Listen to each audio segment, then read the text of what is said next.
Bonjour et bienvenue pour ce webinaire consacré à VApp Factory. On va donc dans cette session qui va durer environ une heure, passer peut-être entre 30 et 45 minutes à parler des concepts, à vous expliquer comment créer une application. Et on laissera un peu de temps pour les questions à la fin de la présentation. Donc, dans cette session, on va en fait démarrer à une étape qui est l'étape à laquelle on s'était arrêté dans les webinars précédents, c'est-à-dire l'étape dans laquelle on avait en fait créé un contenu dans InDesign par exemple. Donc on a créé soit un contenu de type AVPDF, donc notre format enrichi basé sur des documents existants, ou alors un AVMag, et on est prêt en fait maintenant à en faire quelque chose, c'est-à-dire à créer une publication. Et donc dans cette session, on va en fait explorer quels sont les outils qui sont mis à votre disposition pour rendre ce process plus simple. Alors, on a déjà eu un webinaire sur ce sujet et un des feedbacks qu'on a reçus, c'était effectivement que le workflow n'était pas forcément très très simple. Et une des raisons pour lesquelles c'est pas forcément simple, c'est qu'en fait, on est en fait à cheval entre sur plusieurs écosystèmes. Il y a celui du fournisseur d'applications ou de plateformes d'applications, par exemple Apple. Donc il va falloir créer une application dans leur écosystème.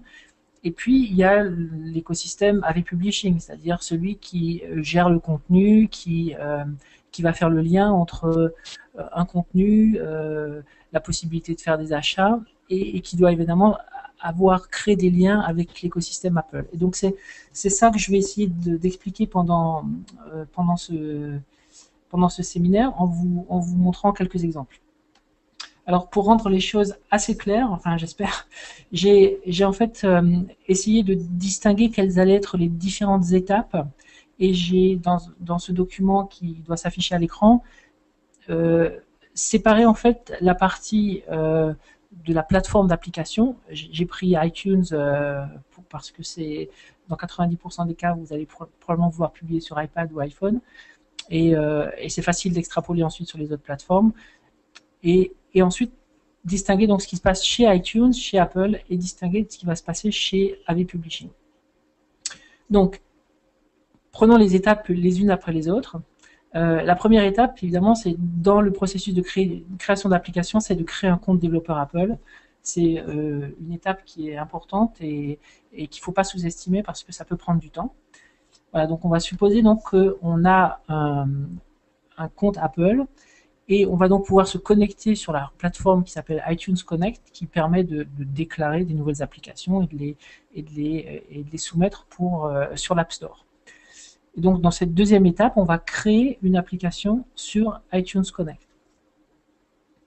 Alors, je ne vais pas faire ce processus avec vous, il n'est pas très très compliqué. Voilà, moi j'ai préparé une application sur iTunes Connect que j'ai appelée My Travel Books. Donc mon cas d'école ici, c'est de fabriquer une application qui contienne un ensemble de publications qui sont des livres, mais je vais vous montrer en fin de session comment très facilement créer un kiosque qui serait peut-être plus adapté à du magazine. Voilà, donc j'ai créé une application sur iTunes Connect, et la petite flèche verte sur mon écran vous montre un paramètre assez important de l'application qui est son identifiant. Chaque application a en fait un identifiant qui doit être unique, et dans mon cas, cet identifiant s'appelle com.aquafadas. C'est assez naturel d'utiliser une notation inversée, si vous voulez, par rapport à un site web. Donc moi je suis Aquafadas, donc j'ai créé une application com.aquafadas.mytravelbooks. C'est l'identifiant de mon application. Alors, je vais aller rapidement sur iTunes Connect pour vous montrer le détail de cette application. Donc c'est la page de détail, j'ai simplement une petite description qui est en fait ici très succincte. J'ai rentré un certain nombre de catégories pour mon application, et puis très rapidement je suis obligé de fournir des visuels. Donc ça c'est une chose importante, il va falloir préparer quelques visuels au départ, au moins une icône, un écran de démarrage, parce que pour créer toute application il faut au moins soumettre un visuel euh, une capture d'écran. C'est un peu un problème d'œuf et de poule ici, c'est que on n'a pas encore créé l'application et pourtant il va falloir la définir. Donc je vais simplement mettre un visuel ici qui est une page de chargement et je vais pouvoir le changer ensuite. Lorsque je soumettrai la vraie application, je vais pouvoir mettre autant de visuels, enfin j'ai jusqu'à 5 visuels que je vais pouvoir inclure sur cette page. Voilà, donc là j'ai créé chez Apple une définition de mon application. Ensuite, je vais aller créer éventuellement des produits achetables dans mon application, ce qu'on appelle des produits in-app, c'est-à-dire voilà, des produits achetables à l'intérieur de l'application. Et lorsque je choisis cette option, donc je peux vous le montrer en live sur cette application, si je suis encore connecté. Là, je retourne sur le sommaire de mon application. J'ai un petit bouton qui me permet de gérer mes achats intégrés. Voilà, si je fais gérer achat intégré, vous voyez, j'en ai créé un. Si je voulais en créer un nouveau, je vais cliquer sur Create New et là je dois choisir un type d'achat intégré. Est-ce que ce que je vais vouloir vendre dans mon application c'est un abonnement? Est-ce que c'est juste un produit que je vais pouvoir vendre? Il y a plusieurs styles de produits, donc je vous invite à consulter la doc d'Apple à ce sujet. Moi ici je veux vendre des livres, donc je vais créer je vais vouloir créer un produit qu'on appelle non consommable, c'est-à-dire que je ne peux l'acheter qu'une seule fois, je ne peux pas le réacheter, une fois que je l'ai acheté, il est à moi, et donc je vais cliquer sur non consommable, et là je vais pouvoir créer un produit. D'accord? Donc on peut éventuellement faire cette étape ensemble. Moi je suis en train de créer donc une application qui va me permettre de vendre des livres, et je prévois, ce sont des livres de voyage, je prévois que j'aurai au moins 3 types de livres. Je vais avoir ce que j'appelle des petits livres, j'ai des grands livres, et puis j'ai des guides de ville. Donc je vais créer ici un produit qui s'appelle, je vais l'appeler Big Guide, donc grand livre, et je vais pareil devoir lui donner un identifiant. Donc c'est très important d'avoir des identifiants qui sont bien définis. Donc là, je vais utiliser le même type de notation. Je vais l'appeler com.mytravelbooks. Donc ça détermine que c'est dans cette application MyTravelBooks que je vais avoir ce produit. Et je vais créer un identifiant. Je vais l'appeler Big Guide. Voilà. Ensuite, je vais pouvoir rajouter une description. Donc, je vais faire pour l'instant une description uniquement en anglais. Voilà. Voilà. Et voilà, donc là, je crée un produit achetable à l'intérieur de mon application Apple. Ensuite, je vais pouvoir déterminer le prix. Alors ici, je vais dire que comme c'est un livre un peu volumineux, je vais le mettre dans le tiers 4, qui correspond en fait à un prix de 2,99 €. Et il va falloir que je soumette un screenshot. Alors là, peu importe en fait le screenshot que je vais soumettre, il n'y a pas vraiment de problème. Je vais lui soumettre une capture d'écran de mon application. C'est simplement pour information. Voilà, le screenshot est soumis et je vais sauver. Voilà. Et donc du côté Apple, j'ai maintenant deux objets qui peuvent être achetés à l'intérieur de mon application. Un que j'avais créé avant de démarrer la session qui s'appelle Small Guide et un nouveau qui s'appelle Big Guide. Voilà. Donc ça c'est du côté Apple. Je reprends ma présentation. Donc, on a vu comment créer, donc choisir le type d'objet achetable qu'on décide de créer. On a vu qu'on allait lui associer un identifiant. Et en fin de parcours, voilà, j'ai donc une liste de produits. Ici, j'en avais qu'une. Maintenant, j'en ai deux produits qui sont achetables à l'intérieur de mon application. Voilà. Donc toutes ces étapes, elles sont de toute façon, il faut de toute façon les faire, qu'on fasse du AV Publishing ou qu'on n'en fasse pas. On crée une application chez Apple, on définit des produits achetables à l'intérieur. Donc jusque-là, c'est du très classique. Maintenant, passons du côté AV Publishing. Alors, on va vouloir associer ce contenu notre contenu à cette application. Et donc, on va commencer par créer un compte sur avpublishing.com. C'est très facile. On va sur avpublishing.com, on renseigne quelques informations et on crée son compte. Ensuite, on va vouloir publier du contenu. Alors, on pourrait le faire comme ça, c'est-à-dire publier du contenu sur son compte. En fait, sur AV Publishing, on a créé un concept qui est celui de collection. C'est-à-dire qu'un contenu est rattaché quelque part à une collection, une famille, si vous voulez. Donc, c'est très naturel dans le cas de la presse d'avoir un numéro qui est en fait associé à un titre. Mais dans le cas d'un livre, on peut imaginer la même chose et lui dire, en fait, j'ai une collection de livres ici.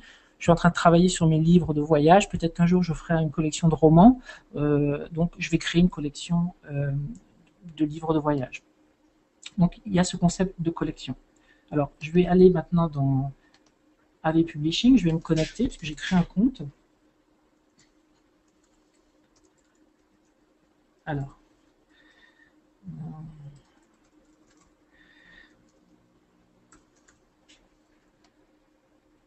Voilà, donc ça c'est l'interface d'AV Publishing. Le premier bouton ici me permet de contrôler, enfin de gérer donc mes titres ou mes collections.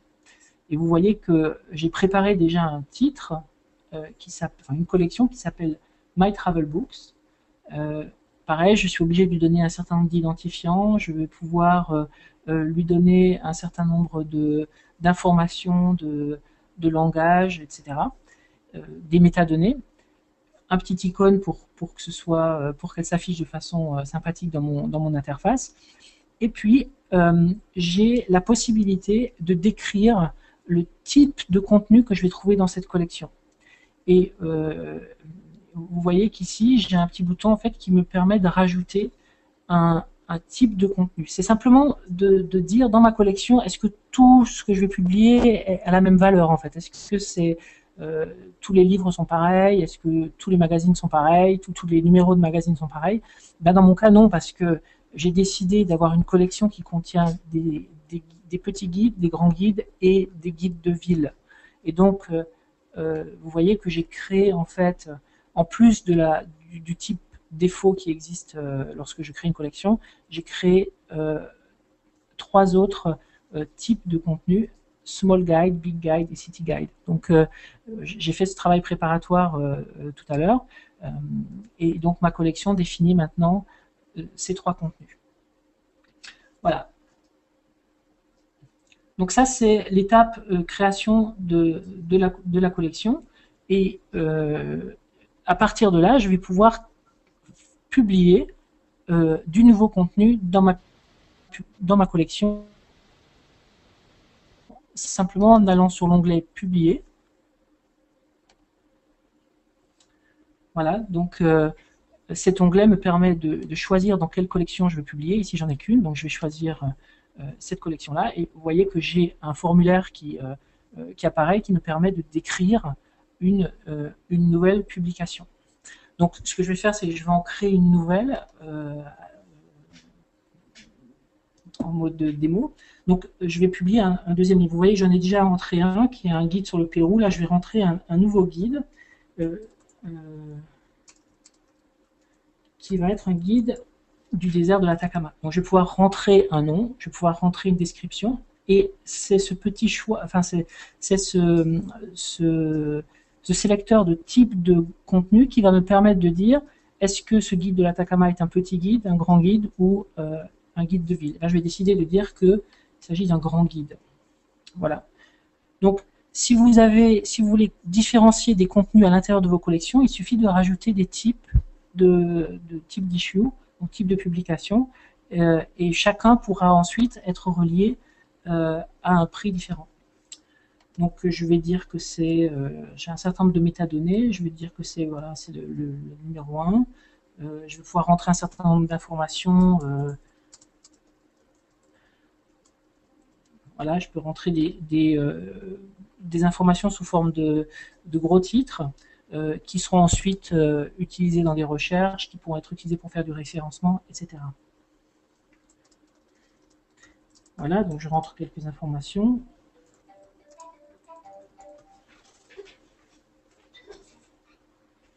Voilà. Et je vais ensuite pouvoir indiquer un certain nombre d'informations de type visuel pour ce contenu. Donc, la première information, c'est de fournir une imagette. Donc, je vais aller chercher une imagette que j'ai préparée. Donc là, il y a un petit travail de préparation à faire de votre côté. Une fois que vous avez créé votre contenu dans InDesign, il va falloir penser à créer une couverture, à créer sous forme d'image, à créer peut-être une imagette qui sera utilisée sur le site et qui sera utilisée aussi dans la visualisation du contenu dans les kiosques, et éventuellement à créer une image qui serait une image de sommaire. Donc, ce que j'ai préparé ici. Donc là, je vais commencer par choisir mon imagette. Voilà, je clique sur le bouton Upload pour la mettre sur le serveur. Je vais créer chercher une image de preview. Donc ça, c'est typiquement une couverture avec une certaine résolution. Voilà, je vais la charger sur le serveur. Et je vais aussi choisir une image de prévisualisation que j'ai préparée et que je vais charger sur le serveur. Voilà. Ensuite, je vais pouvoir spécifier une date de sortie pour mon contenu. Si je veux par exemple faire une sortie différée, je peux la programmer ici. Ici, je vais prendre le 1er mai. Je peux aussi spécifier une date de fin, c'est-à-dire que à partir de quand est-ce que le contenu dans mon kiosque doit disparaître de l'achat.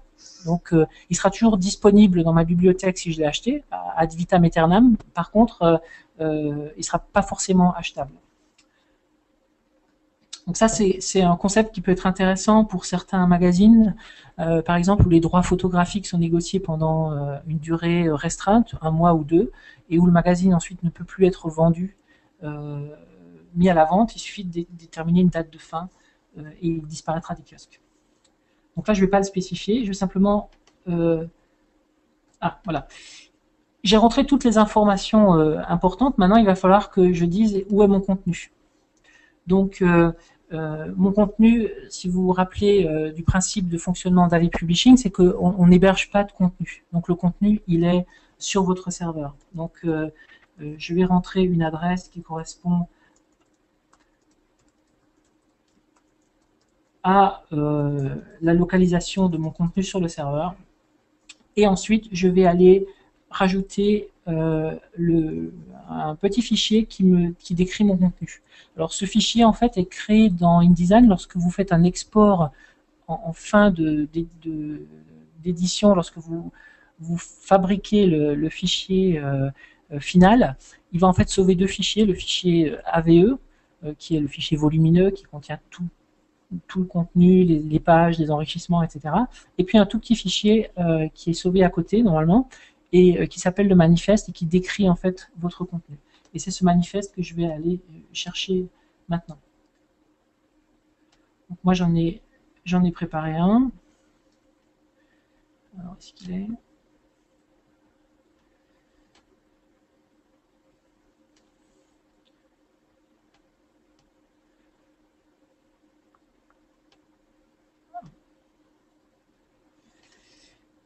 J'ai du mal à le retrouver.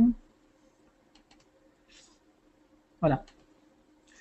Donc atacamaproject.manifest, c'est le manifeste qui a été créé. Je vais le charger sur le site. Voilà, c'est fait. Et je valide. Donc là, j'ai entièrement défini ma publication. Je clique OK. Et maintenant, si je retourne sur l'onglet de publication pour My Travel Books, j'ai maintenant 2 publications. Alors, il y a une chose qui est très importante, c'est que vous avez peut-être remarqué, c'est que les publications sont dans un statut de test. Ça veut dire qu'en fait, même si je crée une application pour les visualiser, elle n'apparaîtrait dans l'application que sur des terminaux qui sont déclarés comme étant des terminaux de test. Alors, c'est un concept peut-être un peu compliqué, mais qui est important parce que lorsque vous créez du contenu, du nouveau contenu que vous voulez publier dans une application existante, il est important de pouvoir le tester avant de le publier de façon définitive. Et vous voulez le tester dans l'application qui est déjà téléchargeable par tout le monde sur l'App Store, par exemple. Donc, comment faire pour qu'il n'apparaisse que dans mon application à moi et pas dans celle de mon voisin? Et bien, en fait, il suffit de déclarer dans votre profil donc de votre compte, les numéros de série des machines qui sont utilisées pour tester. Et à partir du moment où le contenu est marqué comme étant en test, comme c'est le cas ici, vous voyez, les deux sont en mode test, ils n'apparaîtront que sur ces machines qui sont déclarées comme étant des machines de test. Donc vous pouvez tester tranquillement le contenu sans avoir à vous préoccuper du fait qu'il apparaisse sur toutes les autres machines du monde et que éventuellement il soit pas bon et que vous vouliez le retoucher. Voilà. Un autre aspect du mode de test, c'est que si vous vous rappelez du mode de fonctionnement d'AV Publishing, c'est qu'en fait, le business model s'appuie sur un paiement à la publication. Or là, je viens de publier et à aucun moment j'ai acheté des packs de publication ni rien. En fait, tant que je suis en mode test, je peux publier et tester l'ensemble de la chaîne depuis la création dans InDesign ou Quark jusqu'à la visualisation de mon contenu dans mon application sur mon iPad de test. À aucun moment j'ai besoin de payer. C'est lorsque je vais passer mon contenu en mode production qui va me demander d'acheter un pack de publication pour ce contenu-là, ou si j'ai déjà acheté un pack de publication, il va simplement décrémenter le nombre c'est-à-dire diminuer mon crédit d'une unité. Voilà. Donc voilà, j'ai ici maintenant publié deux contenus. Voilà, donc étape 3, c'est fini. Étape 4, c'est qu'il va falloir dire maintenant sur AV Publishing décrire l'application dans laquelle ce contenu va apparaître. Et cette création d'un descriptif d'application fait en fait le lien entre l'application que j'ai créée dans iTunes, qui est l'application qui va exister sur l'App Store, et mon contenu.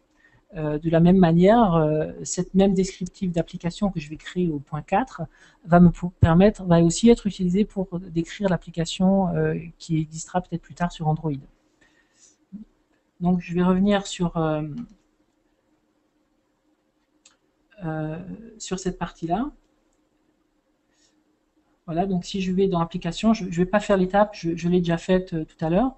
Donc j'ai créé simplement une application et j'ai utilisé exactement le même identifiant que celui que j'avais utilisé sur l'App Store, c'est-à-dire com.aquafadas mytravelbooks. C'est juste par cet identifiant-là qu'on fait le lien entre la spécification de l'application sur AV Publishing et la vraie application chez Apple. Voilà. Et j'ai également créé dans cette application un produit, et je vais en créer un deuxième parce que si vous vous souvenez dans iTunes, je viens de créer un produit qui s'appelle Big Guide. Maintenant je vais créer le lien ici entre ce produit que j'ai créé chez iTunes et mon produit dans mon application. Voilà, donc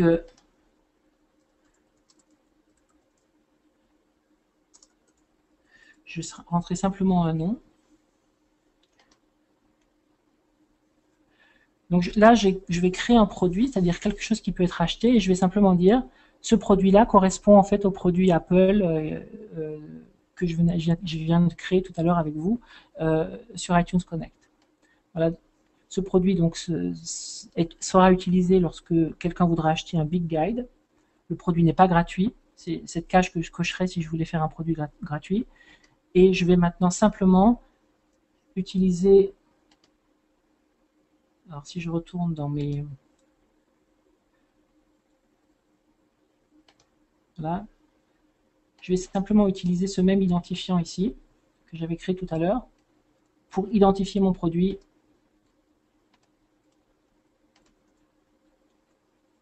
sur la plateforme. Voilà. Et donc maintenant, la boucle est complètement bouclée, c'est-à-dire que j'ai créé tout ce qu'il fallait au niveau iTunes, au niveau Apple, j'ai créé tout ce qu'il fallait au niveau AV Publishing. Alors ça peut paraître un peu fastidieux au début, mais il faut le faire une seule fois. Ensuite, les seules étapes que je vais répéter, c'est l'étape 3, c'est-à-dire publier de nouveaux contenus. Et simplement dire, ce nouveau contenu, c'est un petit guide, un grand guide, c'est un guide de ville, etc. Je repasserai plus par toutes les étapes que je viens que je vous ai montré tout à l'heure. Voilà, donc là, l'ensemble des étapes a été fait des deux côtés.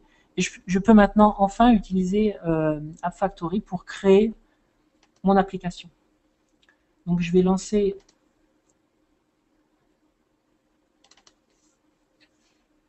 App Factory. Donc dans la version que vous voyez sur votre écran, j'ai trois modèles, trois gabarits qui vont me permettre de créer des applications avec le contenu que je viens de créer. Donc je vais commencer par vous montrer une application qui est en fait une application de type bibliothèque. Donc dans App Factory, il suffit donc de choisir le gabarit. Vous avez aussi la possibilité de voir différentes previews du gabarit en cliquant simplement sur l'image de prévisualisation en dessous. On va en rajouter d'autres pour que vous puissiez facilement choisir ce qui correspond mieux à ce que vous voulez faire. Voilà, je vais choisir celui-là. Et donc, l'application se compose des éléments suivants. Vous avez sur la gauche une liste de sections qui nous permettent si vous voulez, de créer une hiérarchie d'éléments à spécifier. Donc, vous voyez, j'ai par exemple une section information qui contient les informations les plus importantes, quel nom va avoir l'application, quelle est son icône, etc. Les écrans de démarrage, vertical, horizontal. Et puis ensuite, comme je suis dans une bibliothèque, j'ai toutes sortes d'éléments graphiques que je vais pouvoir changer, simplement en faisant un glisser-déposer sur l'élément pour pouvoir adapter le design à ce que je veux faire. Vous voyez que les images ont toutes une taille qui est spécifiée, donc il faudra recréer une image de la même taille. Dans la version finale, on fournira aussi les fichiers Photoshop qui vous pourrez donc les lancer directement à partir de l'application si vous voulez modifier une image, pour être sûr d'être à la bonne taille. Voilà. Donc ces designs peuvent être complètement modifiés. Celui-là est assez contraint dans le sens où c'est une bibliothèque, donc il y a assez peu de changements qui sont possibles, outre les textures et les titres, etc. Dans d'autres kiosques, on peut avoir beaucoup plus de latitude pour complètement adapter le design et créer une application tout à fait personnalisée. Voilà. Alors, c'est quoi la prochaine étape? Là, j'ai donc choisi un modèle. Plutôt que de rentrer différentes informations sur l'application que je veux créer, je vais simplement aller sur le site AD Publishing, aller sur l'onglet Application et télécharger le certificat de l'application, qui est en fait un petit document qui décrit complètement l'application telle que je l'ai construite sur AD Publishing. Donc je vais cliquer sur ce bouton. Voilà, et normalement ça m'a téléchargé ici un fichier. Voilà, que je vais pouvoir simplement glisser en bas à gauche. Et si je retourne sur l'onglet Info, vous voyez que maintenant, les informations qui étaient dans le fichier, c'est-à-dire le nom de l'information, le bundle ID, donc l'identifiant de l'application, ont été remplacés, ainsi que l'icône. Et il est allé chercher toute cette information pour configurer mon application pour moi. J'ai vraiment rien d'autre à faire ici que de la tester. Donc je vais faire un export vers le simulateur, qui en fait va créer une application qui va lancer le simulateur iPad. Voilà. Alors, il a pris un petit peu de temps pour aller chercher le deuxième exemplaire que je venais de rajouter, mais vous voyez que mon livre sur le désert de l'Atacama apparaît également. Alors, si je clique sur un livre, j'ai une petite fenêtre d'information qui apparaît, qui va utiliser tous les éléments de description que j'ai pu rentrer dans l'interface. Par exemple, si je clique sur celui-là, voilà, si vous vous rappelez, j'avais rentré un certain nombre d'informations, assez peu, mais qui viennent remplir finalement cet écran. Et puis, il m'affiche le prix.